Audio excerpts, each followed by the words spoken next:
Most people don't realize there's 14 trillion sitting in home equity. I often tell people, they say, I don't believe in reverse mortgage. And I say, this is not a faith-based product, it's a math-based product. People are making it way too complicated. Everybody has three buckets of wealth. Bucket one is a client's ability to make money. Bucket two is what most financial advisors are concentrating on, and that's everything from 401ks to IRAs to life insurance. Bucket three is the mistake that people are making over and over again is spending money out of bucket two before they spend money out of bucket three. What is a reverse mortgage interest deduction? How a reverse mortgage works is basically for two different groups of people. The first group of people is about 50% of the population, and they have their house paid off. So we will give them somewhere between 30 to 50% of the value of their house, and we'll send them tax-free checks every month.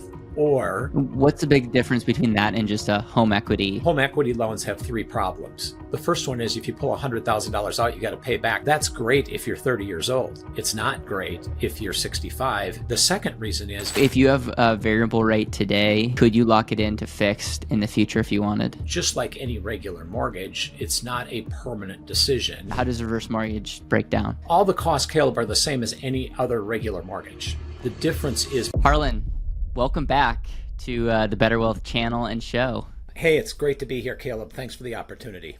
So it's awesome having you here. Your team at Movement actually was our sponsor at our last event, and you weren't able to make it. You had great excuses being with the family, but it was part of me was very sad because you are one of the most electrifying speakers when it comes to reverse mortgages. And what's interesting is a lot of people on this channel know my stances on life insurance. They know that a lot of people call life insurance a scam, which I hate that word, by the way. But like, you know, a lot of people misrepresent it, and a lot of people maybe over exaggerate it. And so I try to be very fair. I try to say, this is where life insurance has had problems. These are where people should not sell permanent life insurance, but it's not a scam, and here's why. And try to like educate people and so that, you know, all coins have three sides kind of deal. It's not just good or bad. Sometimes there's the middle wisdom part.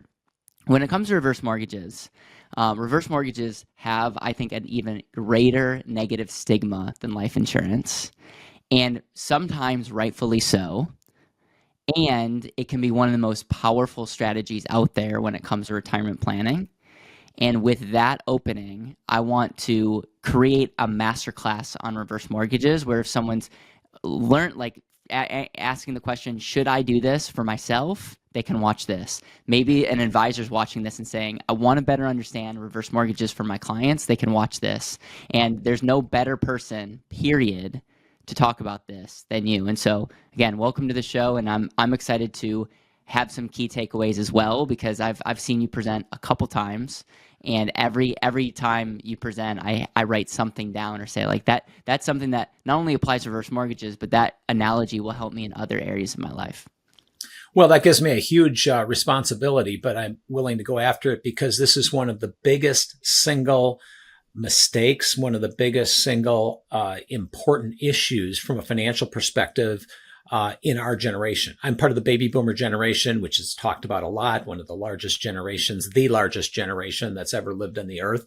When my dad came home from the war in 1946 and started this whole thing with my older brother being born, and I'm kind of the end of the baby boomer generation, 1946 to 1964, 72 million people that are now moving at an alarming rate into retirement. And it's going to affect this home equity issue, which reverse mortgages are a big part of, is going to affect every single generation coming after us. And I feel a huge responsibility, not only to my children, but especially now to my 6 grandchildren, and what kind of life they're going to have, depending upon how we use one of the most valuable resources that we've ever been entrusted with, and that is home equity. Most people don't realize there's 14 trillion, that's with a T, $14 trillion sitting in home equity, just people over 62, just their primary residence. It's a phenomenal amount of wealth. There's never been that much wealth in one place ever. And we're missing a whole scenario of how to properly use it. We've done a great job in the mortgage industry and in the real estate industry of helping people gain a tremendous amount of wealth. Everybody's heard that you can build wealth through real estate. Many of us bought houses for 50, 100, 200,000 and it's worth $500,000 or $1 million in some cases. So we've created a tremendous amount of wealth in home equity. But the question is, how is it used? It doesn't make any difference how much we have. It's how we use what we've been given. And that applies in just about every aspect of life, whether it's our talents, whether it's our savings accounts, whether it's our knowledge and abilities. So what I don't want this generation to miss is what happened with Sears, what happened with Blockbuster, what happened with BlackBerry, what happened with Kodak. They all missed where things were going in the next 20 to 30 years. Sears, the last Sears catalog was published in 1993. Amazon started in 1994. Sears was around for 100 years, more than 100 years. They should have been the major retailer going into the whole scenario of delivering goods because they had 100 years worth of experience and they missed it. When you take a look at the wealth of our generation, and I often show this slide of bucket 1, bucket 2, and bucket 3, it's really that simple. I'm just a farm kid from Wisconsin who never went to college. And if I've figured this out, a whole bunch of people should figure this out, and people are making it way too complicated. Everybody, Caleb, has 3 buckets of wealth. Bucket 1 is a client's ability to make money and create wealth by wages, commissions, business earnings, whatever. Bucket 2 is what most financial advisors are concentrating on, and that's everything from 401ks to IRAs to life insurance, annuities, etc. Money that you don't need today that you're setting aside for the future, the nest egg. Bucket 3 is the home equity. What's really strange is people spend a lot of money and a lot of time enriching their wealth in bucket 3, sometimes even more so than in bucket 2. Only 5 to 10% of people's income goes into your bucket 2 as a financial advisor. But bucket 3, we get anywhere from 25 to 30% of the average person's income as they're paying us mortgage payments, they're putting money into improvements, they're putting money into taxes, insurance, and so on.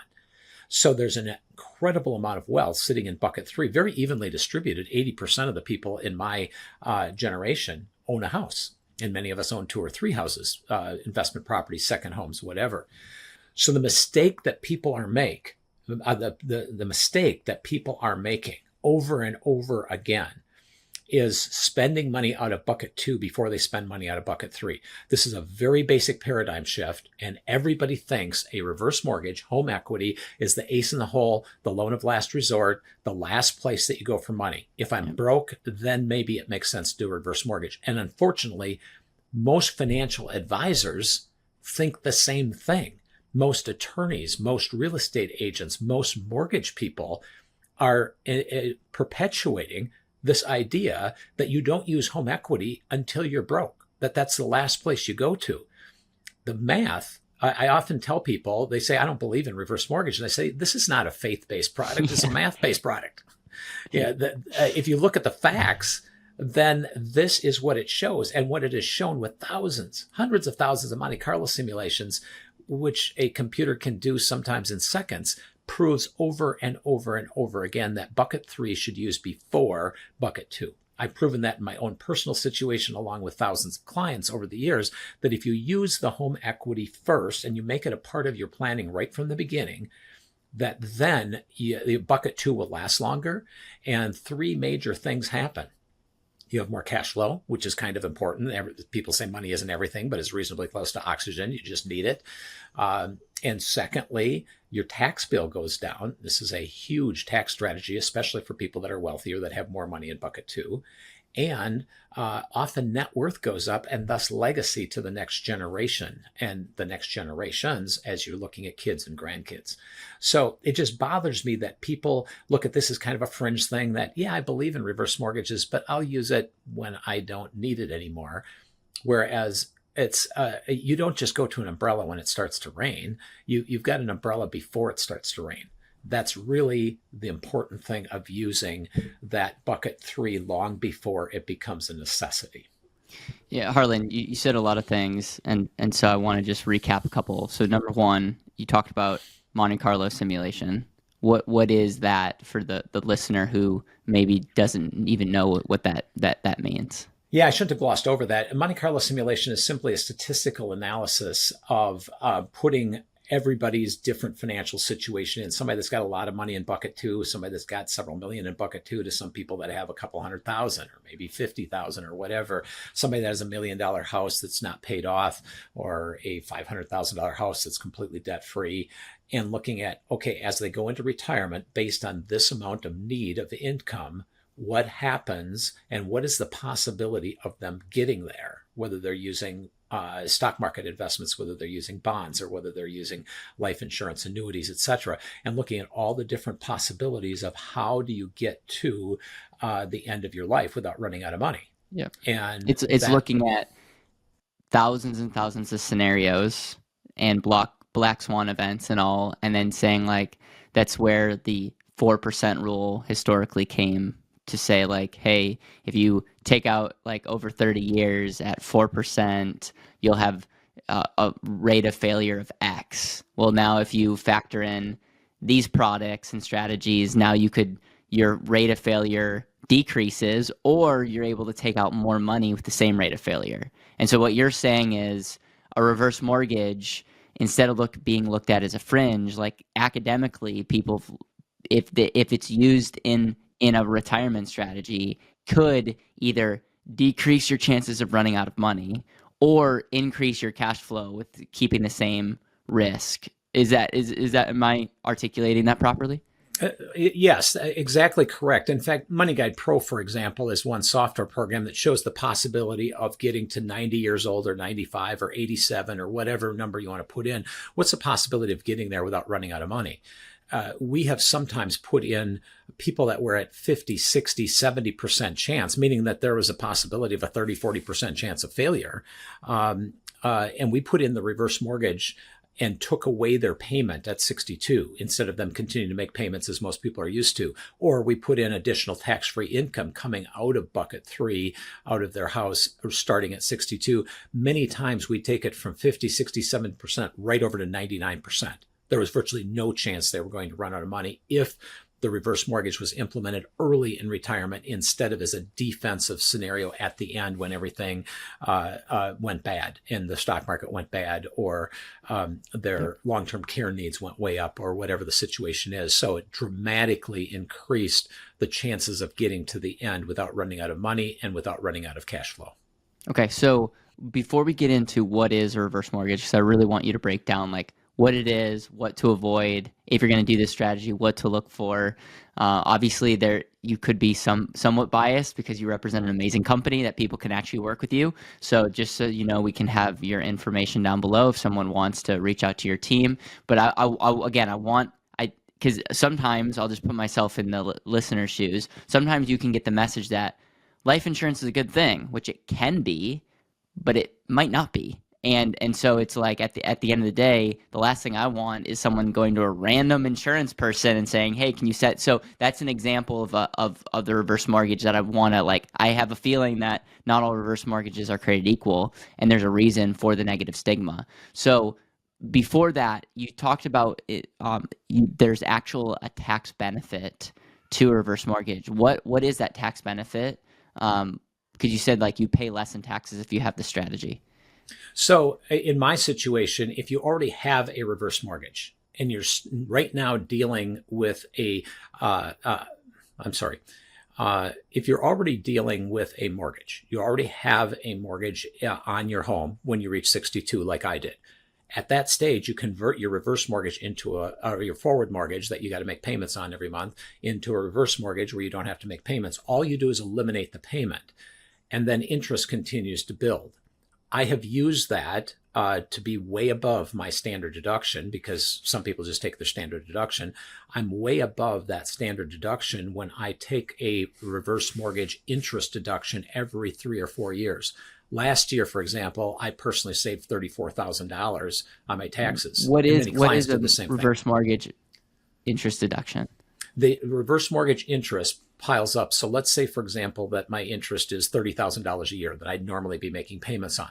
If I make 0 payments, I get no deduction. I just take a standard deduction that year. But as it builds up in the third year, I'm close to $100,000 in interest. I can pull money out of any investment, any IRA, any short-term capital gain, whatever it may be, pay it into my reverse mortgage, and I immediately get a full deduction of 100% of the interest because interest is paid first.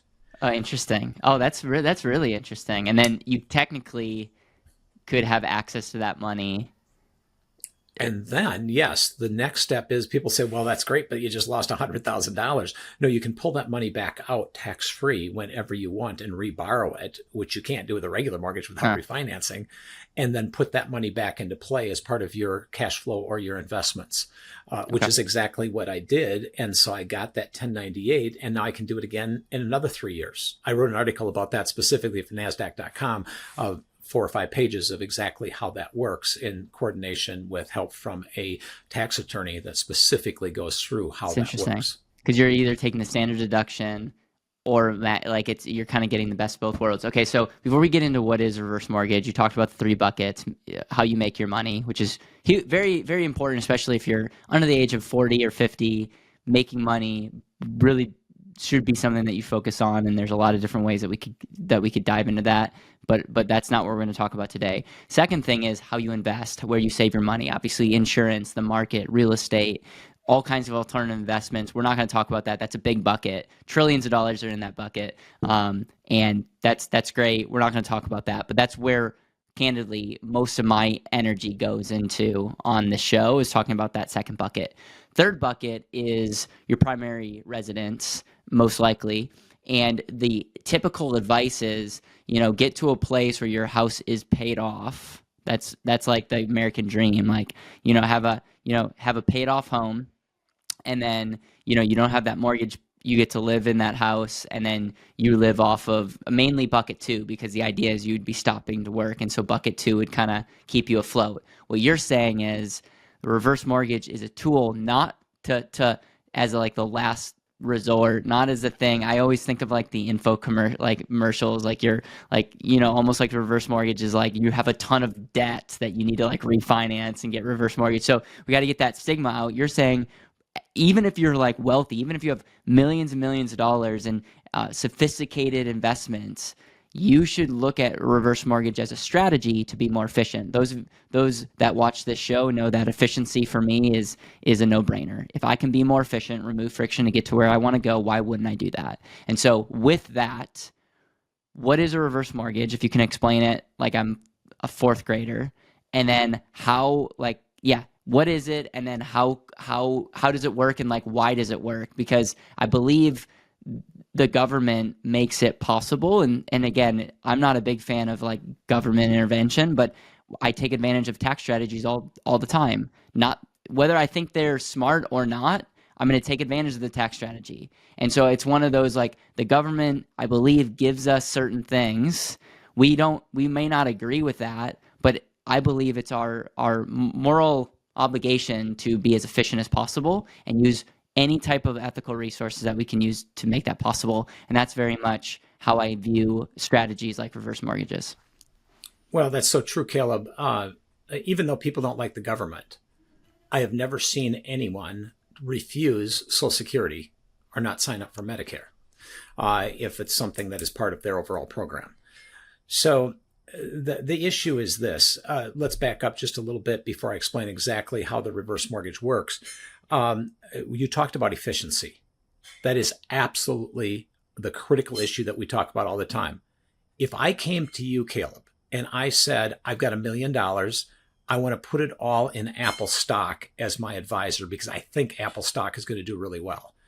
You don't have to be a financial advisor to say that's not a good idea to put all of your eggs in one basket, no matter how good Apple might be. And so the bottom line is that we know that we need to diversify our assets. However, if somebody comes to you and says, I've got $1 million house and it's paid off, it's free and clear, everybody gets a pat on the back. Didn't you just put $1 million into one real estate stock? Is that a wise thing to do? Is that a smart thing to do? The answer is no, it's really not. It's not efficient. It's not smart. There's not a lot of wisdom involved there.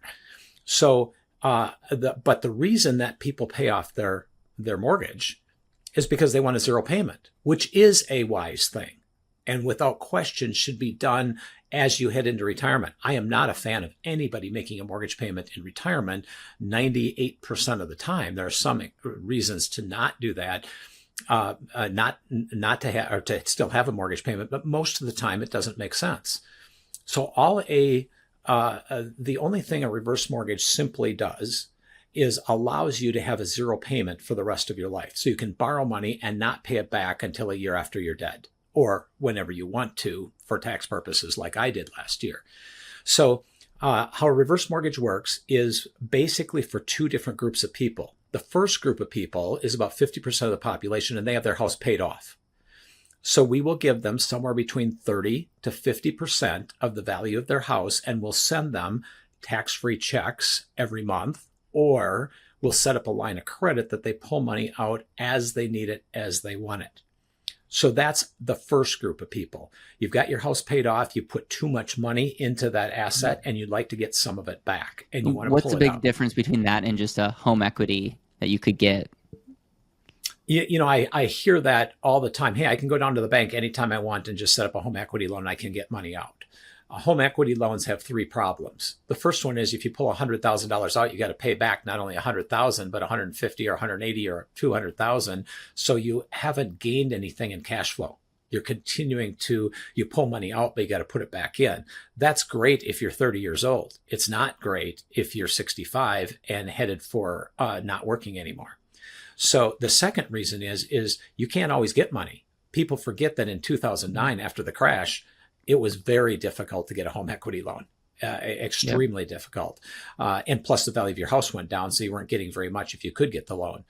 And the third scenario is that it's an umbrella that can be taken away when it starts to rain. Very few people realize that every home equity loan out there, including ours, does not a reverse, but a forward home equity loan at a Movement, at Wells Fargo, at anywhere, at the local bank, can be called any time when the value of your house goes down or something happens to your credit, or your wife dies, or your husband dies, or you get sick, or whatever, or you lose your job, whatever the case may be. A reverse mortgage is a non-recourse loan and guarantees, because of the government, we'll come back to that, because of the government, you never have to pay it back no matter what, even if the value of your house goes down, even if you get sick, even if you live to be over 100.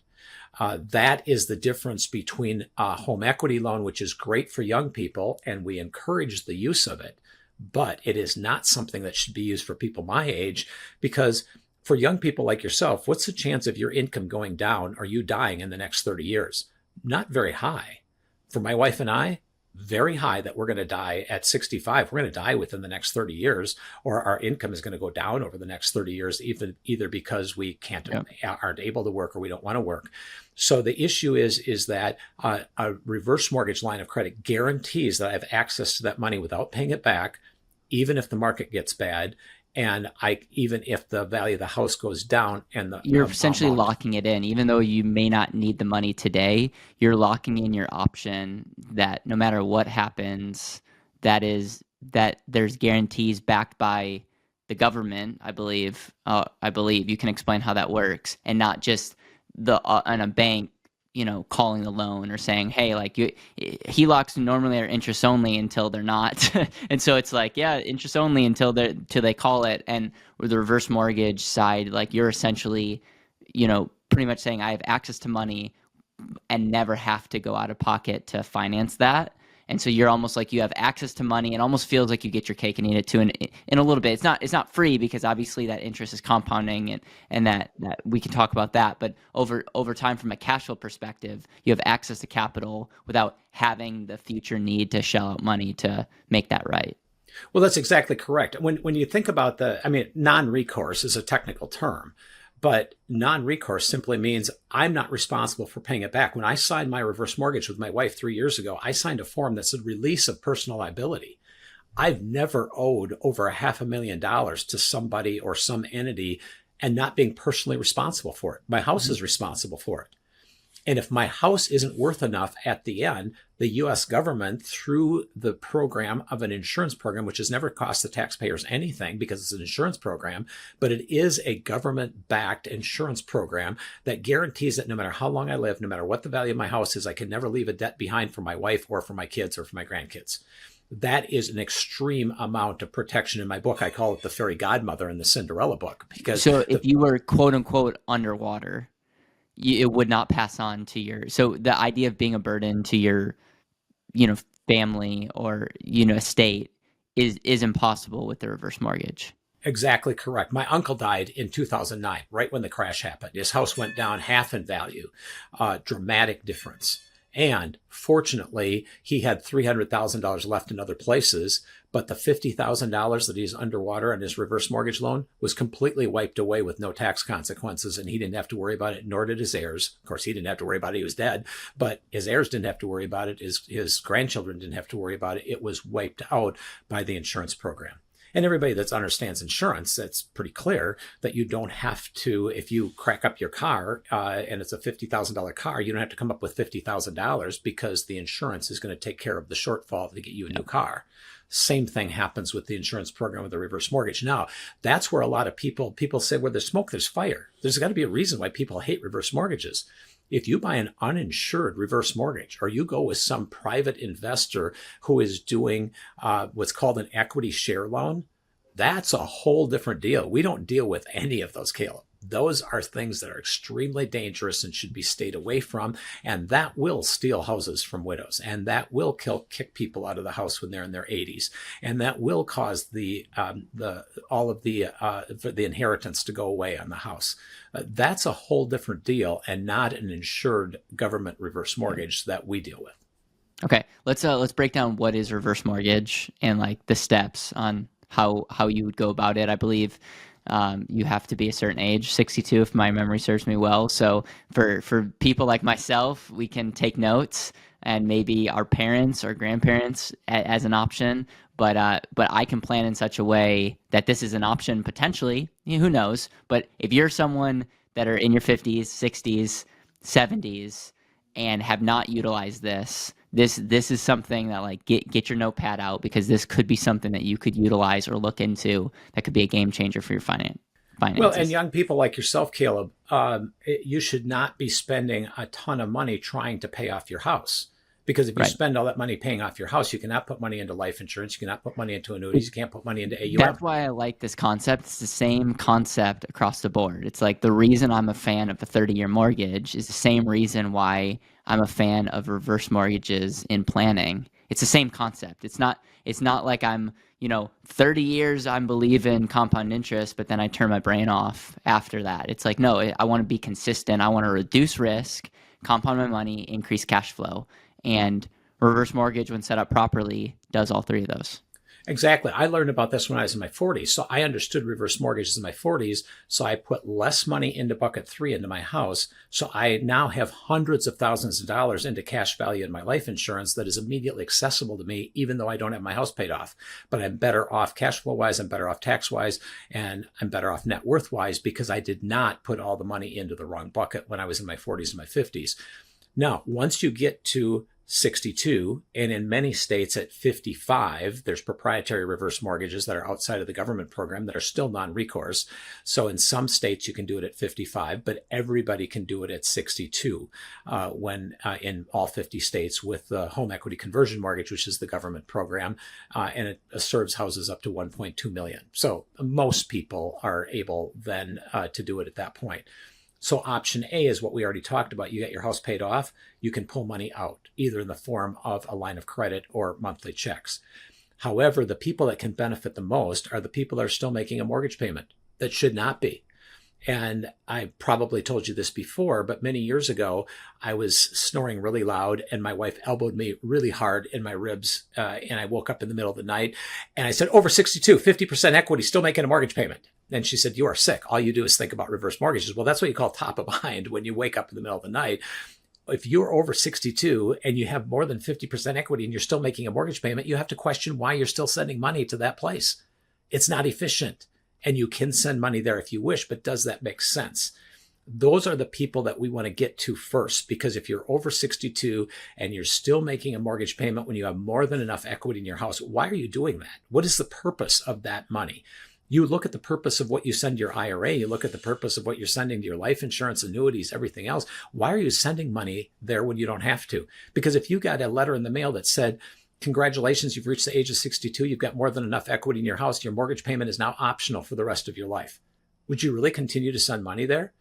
I mean, you'd think about it. You might think it's, as you mentioned earlier, that this might be a scam, but you'd think about it and say, should I send money for the benefit of myself, my wife, my kids, my grandkids? Should I really keep sending money there? And you'd reevaluate whether or not you should send money to that account. That's what we look at, and that you can prove over and over in software. Why are you continuing to send money to the place where it really doesn't make sense? And that is the biggest number of people that we can help right now. And it also helps advisors, because now you can put money like I have into life insurance, into long-term care insurance, into AUM. Into investing. You can invest. Exactly. So let's talk about, okay, so if you don't, there's no such thing as a free lunch.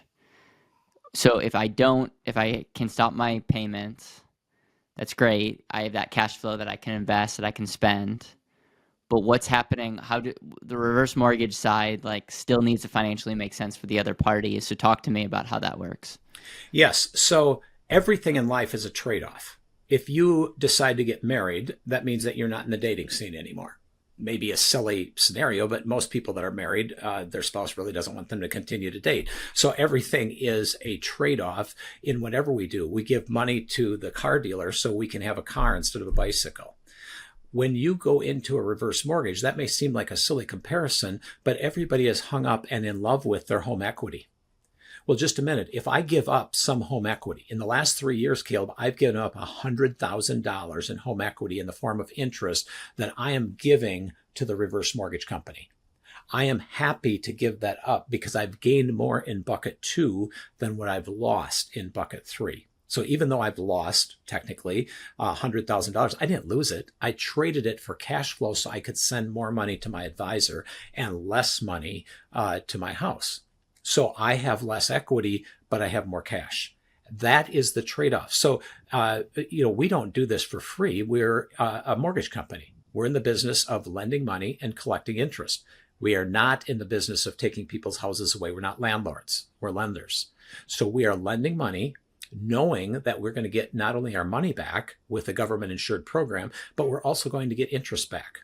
So all of that's going to be coming back to us. And that is the rent, so to speak, that you pay on your money so you can earn more rent elsewhere. Everybody understands that you might have to pay interest on a rental property, but you do that because you can collect rents from the people that are living in the house. And so let's just do some simple math here. So let's say I have $1 million home, half of it's paid off. I'm still making payments. I'm over 62, do a reverse mortgage, stop payments. And let's just say I live for 30 years, and when I pass away, the interest, that accrued is more than the house value. You're saying that insurance would kick in and my heirs would not have the house, but would also not have any debts. Is that correct? Well, the heirs would still get the house. They would inherit the house with no equity, and they'd get a huge tax deduction because of the loss factor, because there's a lot of interest that wasn't paid. So there's only two things that can happen. You kind of explained my situation. I have about $500,000. And by the time I'm in my 90s, if I make no payments, or if I make payments and pull the money back out, I will owe $3 million. Theoretically, my house will be worth $5 million when I'm in my 90s. Will that happen? Nobody knows. Nobody knows what my house is worth next year, say nothing about 30 years into the future. But when at that point, my wife and I are gone, the kids inherit the house. If it's worth $5 million and I owe $3 million, they sell the house and take the $2 million and divide it up. If my house is only worth $2 million and I owe $3 million, the difference is forgiven with no tax consequences. The kids get nothing, but they get a tax deduction on the interest that I did not pay during life. So they will still inherit the house. So they could refinance the house and keep it. They get even if they made a profit, would that tax benefit still benefit them? It would. So if they sell it, first of all, they get a step up in basis, but let's say they get an inherited IRA, or they have their own IRAs, or they want to do Roth conversions, that year they get a tax deduction when they sell my house of the interest that I never paid during my lifetime. Yeah. I feel like nobody's talking about this. Even when we first talked, Harlan, I feel like this is something that you've been when we first talked, that this wasn't even a talking point 4 or 5 years ago. It wasn't. I didn't understand all the tax benefits. I understood the cash flow benefits, and that's Yeah. enough. The Yeah, for tax sure. benefits are frosting on the cake. And Okay. that's the extra that you're getting over and above the fact that not only do you not have to make a payment, but oh yeah, you get this too. And that's Right. where people are missing. What about the tax play? Because, I'm a big fan of 7 Habits of Highly Effective People. And one of the key habits is begin with the end in mind. And so Right. a lot of people say reverse mortgage is great for the old people, but yeah, not so good for the kids. At the end, that's when it's a problem. No, it's not. It's actually better at the end than it was in the beginning. For the consumer, was it better to do reverse mortgages with lower interest rate because they could potentially take out more? Um, how does interest rates affect? Is it like you lock it in for life whenever you start, or does it change? How does interest rates affect reverse mortgage? Well, you can do either, but when it comes down to better, it depends on where you're going. So when somebody says, should I get a reverse mortgage now? Because that's great when rates were 3%, but now it's not as good. All ships rise with the tide, and there's different uses. I'm glad that interest rates went up. I did not take a fixed rate on purpose. I wanted an adjustable rate because I wanted a bigger tax benefit. And my goal is not to die with the most equity. My goal is to have the most money to spend while I'm alive, the most money to give away, and the most money to help my kids between now and when I leave the earth. And so I don't care what the interest rate is. I don't care if it goes up or down, but if it goes up, I get a bigger tax benefit. And that means that I'm in a better position with all of my other investments. Do I get as much money if I'm taking out a loan now? No, the interest rates, the higher interest rates have dropped the loan to value. So you have to have more equity in your house. But most people my age have a lot of equity anyhow. Don't forget the Okay. value of our houses went up a lot in the last 5 years. So even though the loan to value has dropped, the houses are worth a lot more. So in all of the scenarios together, interest rate is not a big factor for reverse mortgages because the payment is always zero. And that is the overwhelming aspect and Yeah. the most important feature of a reverse mortgage. The payment's zero. If you have a variable rate today, could you lock it into fixed in the future if you wanted? Yes. Reverse mortgages can be refinanced. They can be Okay. paid off, just like any regular mortgage. It's not a permanent decision. You can do whatever you want as scenarios change. You can pay more down. You can pull more back out, depending upon what happens, which we have no idea what the economy Yeah. is going to be like in a year or 2 or 5. But it's flexible that you can decide how much equity you want to trade for Yep. cash. So if we play a scenario, obviously you're someone that's putting that money in bucket two.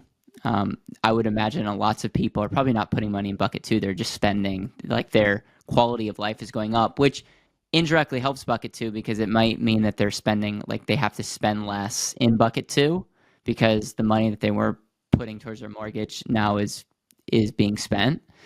And so that is there can be some guilt with that because it's like at the end of the day you're living more today, but in how we've been trained, it's like I'm getting giving like I'm creating an extra burden because if I didn't do this, my kids would end up having more money. Well, this is where life insurance or reverse mortgages come in because if someone had a permanent death benefit, not buy term and invest the difference, but a permanent death benefit, this could be an example, just one of the many examples of unlocking other assets. Whereas like you have permanent life insurance, you have cash value you can utilize, and then someone would be like, well, why I don't care about the death benefit. Well, number one, that you should care because from an estate standpoint, I mean, I'm sure you have millions and millions of dollars of death benefit, which is going to be like your family, your kids are going to much rather like the money option because if they really were tied to the house, they could pay the difference on the house and keep the house, but they have the options not to, and you're giving them more options. But it gives you the ability to do strategies like the reverse mortgage. Like that's a classic example how life insurance unlocks other assets and gives you the ability to spend more today by and not disinheriting their future because the death benefit is playing a role. And so if it's like the person A doesn't have life insurance, doesn't do reverse mortgage, they're doing this strategy. Person B has life insurance as a part of their portfolio, allows them to have the reverse mortgage. The kids get more and you spend more. It sounds too good to be true, but those are the kind of things with proper planning that you have to look at when you look at how all assets fit together. Everybody knows, Caleb, that if you're going from point A to point B on a trip, you can review the situation with Google Maps. You can review the situation with a regular map. There is always an optimal way to get there. And you could use a bicycle. You could walk. You could use a car. I struggle you could use with an the word airplane. everybody, because when you start reading Google, YouTube comments, you realize not everyone's on the same page. But I would assume that most people would get the idea. If you're going to go somewhere, look at the map, and there's options, do the most efficient, right? If something's going to get me there 40 minutes, why would I take the 50 minutes? Other than the fact that I would want the nice scenic drive. If my goal is to get to a destination the fastest, I'm going to pick the fastest route. Yes. I always joke. I used to tell people, don't get cash value life insurance because you should just buy term and invest the difference. I was so narrow-minded and so misinformed that I'm embarrassed about my former self 30 years ago because now, as you mentioned, I have millions in death benefit, and my kids could care less about how much my house is worth because they're going to get way more in death benefit of life insurance. And I just helped my son 4 or 5 years ago during COVID buy a house because they had another kid on the way and there was a lot going on with the COVID stuff, by borrowing money from my life insurance policy to give him so he could immediately get a house. So I can even use that money now. I'm the best life insurance salesperson you're ever going to run into who doesn't get a commission and is not licensed, because I understand fundamentally the difference between sending money to that place instead of sending money to my house, because of not only what benefits me, but also what will benefit my children and my grandchildren going forward. The money in the house is a wild card. There might be some there, there might not be. I don't care. That's not the important part of my inheritance. And the other factor is there's some people that are in a situation where, they can't invest money because they stopped working. I'm still working, so I can continue to send money to bucket two. But some people cannot put more money into bucket two. All they can do is eliminate their payment. Now, there's two ways to look at that. Are they going to burn up money for their kids? Well, yes. The alternative is to die early. And if you ask any kid, do you want your parents to die early so you can get a bigger inheritance? Well, if the kids say yes, then you want to get new kids or new heirs. So it's silly to think, well, I don't want to spend this money because I want to give more to my kids. At least you won't be a burden to your kids and you'll be in a better position to enjoy life. So the second situation is what people are always missing. Is I was just talking to an advisor last week, and he said, I have to figure out a way, Harlan, to get to $6,000 a month for this client. And there just isn't enough money to get him there. And I said, how much of that $6,000 is a mortgage payment? $2,500. If I just eliminate the $2,500, the nut to crack goes down to $3,500, and it's easy for him to supply that client with $3,500 a month. It's not easy for him to give him $6,000. It takes all the pressure off from bucket two when you're eliminating the mortgage payment that's being sent to the wrong place. So yes, that client will end up with less equity, but will probably never run out of money in bucket two because they're not depleting the asset that was set aside for that purpose. So yes, not everybody can invest because they're not still working like I am. But if you're not, at least it takes the pressure off of what you're dealing with there. And retirement should be called future cash flow planning. And so at the end of the day, you should be looking at current, future cash flow, and then if you really want to get technical, the legacy cash flow.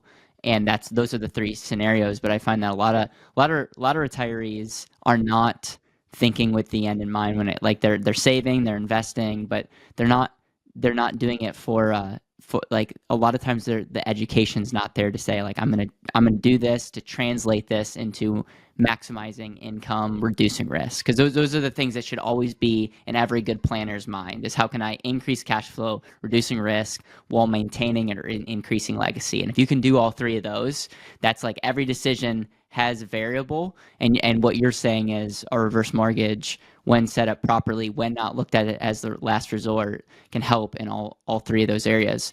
One of the biggest, I think, pushbacks I would have to reverse mortgage is, what if you're going to move? So what if you're someone who's like, and they're like, I'm not sure, I might move back to my kids.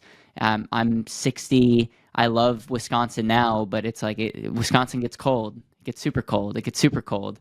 What if I want to go to Arizona or Florida? Could having a reverse mortgage get me in trouble? Because again, I believe the insurance only kicks in if I die. Has there been horror stories of like I've started this and I've regretted, so talk to me about that, and also talk to me about the times when 62 you shouldn't get a reverse mortgage, because I'm pretty sure you said 98% of people should do that. That's a big percentage, but you're leaving 2% available for the person that maybe shouldn't. So I'm kind of allowing you to speak to that, and then also the question about moving. Well, the rule of thumb is 3 years. If you're going to be in a place for less than 3 years, the cost of setting it up, just like the cost of setting a permanent life insurance policy, if you only need a term policy, or if you only need a life insurance policy for 3 years, you get a term policy because it's for a specific purpose. The same thing with a reverse mortgage. If you're only going to be in place for 3 years and you're just waiting for your last kid to graduate from high school or the last granddaughter or whatever, you should wait until you get there. But if you're going to be in a place for more than 3 years, but you probably will move at some point in the future, it still makes sense because remember, you still have that equity. You're putting less money into bucket 3 and you're then putting more money or pulling less money out of bucket 2. It still makes sense to do. It's just like a 30-year mortgage. Very few people have a 30-year mortgage all the way to the end. They're refinancing it. They're getting a different house, whatever. You can do the same thing with a reverse mortgage. Your feet are not nailed to the floor. And so 3 years is the key. It's like if you know you're going to stay in a place more than 3 years, reverse mortgage is a strategy. But if you know you're going to move in a year and a half, don't do the reverse mortgage because there's just going to be a lot of cost. Yes, there's going to be costs. What are the costs? Is it like closing? Like how does a reverse mortgage break down? All the costs, Caleb, are the same as any other regular mortgage. The difference is the mortgage insurance that we talked about earlier, the fairy godmother. You got to pay for the fairy godmother in this story. And the fairy godmother is 2% of the value of your house. You got $1 million house, you pay $20,000. You got a $500,000 house, you're paying $10,000. You don't pay that. It comes out of your equity, but then it becomes a payment if you move. I understand. It's on your numbers, kind of like the back end load of a mutual fund or, the surrender fee in a life insurance policy. You don't want to get out of it early if it doesn't make sense. And so that's sitting there. However, if you're in a situation of a declining market and you don't know if you're going to stay, but you know you're going to stay more than 3 years, I want to clarify something that you mentioned. The insurance kicks in even if you don't die, because we had clients that had to move after the 2008 crash. I had a client that had to move from Wisconsin to Arizona because of health reasons, and they were upside down. Not only did they not have to pay the upside down part, but they were able to buy a cheaper house in Arizona, which had went down further, with a reverse mortgage for purchase, and they walked away from the house in Wisconsin without it. It's like you're putting a put option on your home value. Absolutely. You can so you don't have to die. So you could have a reverse mortgage while you're alive, get out of it, and not have to go out of pocket if you're upside down. Exactly correct. Because remember, you sign a form that says release of personal liability. You're not personally liable for it. The house is, number one. If the house doesn't have enough money, then it goes to the responsibility of the insurance. Wow. Again, It sounds too good to be true, but that's what the purpose of insurance. Can you have a reverse mortgage on multiple properties? Unfortunately, no. Only on your primary residence. The only way you can have multiple properties is if you're unmarried, and that your partner can have one. And my wife suggested maybe we should get a divorce so she could have a reverse mortgage on the property in Florida, but fortunately that hasn't happened after 4 years. that might be more last resort kind of strategy. That's definitely last resort.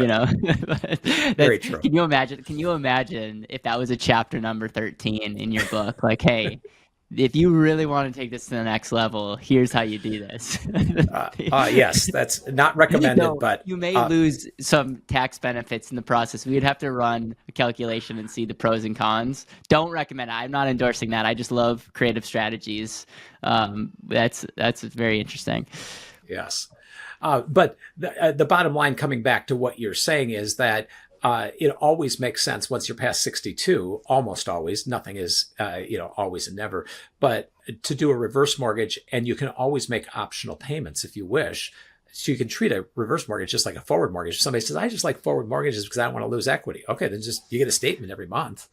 And is it one of those things where what's the interest rate right now? Is it 7%? It's 6.5%. It tracks with the 10-year Treasury, so it's the same as a 30-year. It's about the same as a 30-year fixed. Assume if it's fixed, 6.5%, And it's my understanding that even no matter what option A or option B, whether you get money out or you stop your payments, if you put extra in, you have access to that like a HELOC, I would imagine. Is that correct? So it 100%. would be like why in this case scenario, why would now you have a built-in 6.5% high yield savings account with no risk, like literally no risk because you're eliminating some of the downside. And so there in the past we've talked about velocity banking. Velocity banking is using a forward HELOC.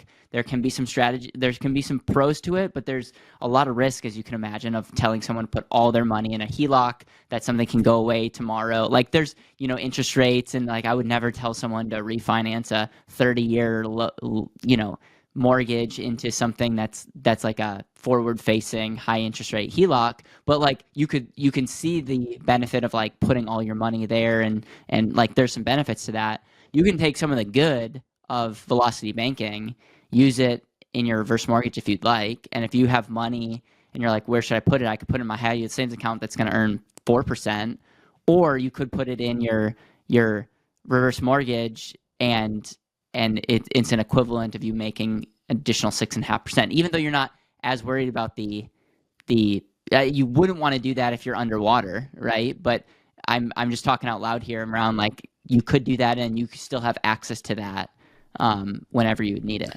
Well, that's exactly right, Caleb. It's anybody that has money just laying around that's earning 0% or 2% or 4%, put it against your reverse mortgage and then just pull it out when you need it and you want to reposition it. It is foolish because you have absolute access to it. That is always going to be there no matter what. Unless, of course, as you mentioned, you're underwater, then you don't want to put money into something that cannot be taken out if you die unexpectedly. Yeah. Okay. So Harlan, what's the next step for people? There's two types of people listening to this. There's advisors, and I believe in the past, and I know I'm putting you on the spot, but there's a way for them to talk to your team and like see you guys will actually run a case study for them. Yeah. Is that something you guys are willing to do? Absolutely. The first thing for any advisor is don't believe everything you've heard in the last few minutes that we've been talking. Prove it to yourself. Prove it for what should be in your situation. That's what I did before I ever sold one reverse mortgage. Before I ever recommended life insurance to anybody, I went and got my own and went through all the thought process. So prove it to yourself either with your own personal situation, your parents' situation, or one of the client's situation with no personal information. Just we'll give you a case study sheet. You fill out bucket 1, 2, and 3. We come back to you and say, hey, this is how it works. These are the costs. This is what it looks like 10 years from now, 20 years from now, whatever. If you are if you are dealing with clients, you owe it to those clients to make sure that this is done. If you're a fiduciary, just like you owe it to them to investigate alternative investments or other stocks, mutual funds, whatever. If you're listening to this and you're actually interested in yourself, we'll also have a link for you to click so you can talk to someone directly about your situation. But you were going to say something, Harlan? Yes. If you're a client, if you are a senior approaching retirement or you're already in retirement, you owe it to your kids and your grandkids to check this out, because you can have a better retirement. You can have a better long-term plan if this is factored in. And you can say, well, I don't need a reverse mortgage. That's not the point. People don't need Social Security, but they still take it. You don't need a car. You can ride around a bicycle or a motorcycle, but it makes more sense to have a car, especially in the rain. The bottom line is that you should check it out to find out what your options are. Yeah. You don't need to fly. You choose to fly because it's a lot of times cheaper and faster, but you can easily, we're not telling you have to fly in airplanes. You can drive. Same thing that goes to this. Like it's not like you're going to run out of money, but if there was a better way, wouldn't you want that? I resonate with that. I believe majority of people that listen to this, watch this, resonate with that mentality as well. And then Harlan, I would love to almost do a part 2 where we actually go through a case study. Maybe we go through like three people. Someone on the younger end, someone on the older end, maybe someone in the middle, like 65, and and you show like this is scenario A, scenario B. This is with the reverse mortgage and without the reverse mortgage. And I know, like, I can tell you right now that that video will be epic because you can show firsthand the numbers. And so I'm requesting that we make that happen. And I really appreciate this conversation, and I hope that this unlocks how we think and allows advisors and people to at least pursue it for themselves, look at numbers. Yeah, I appreciate you taking time to be with us today. If we can change one life, great. If we can change thousands of lives, that's okay too. But if we can change one life, it was worth us talking today.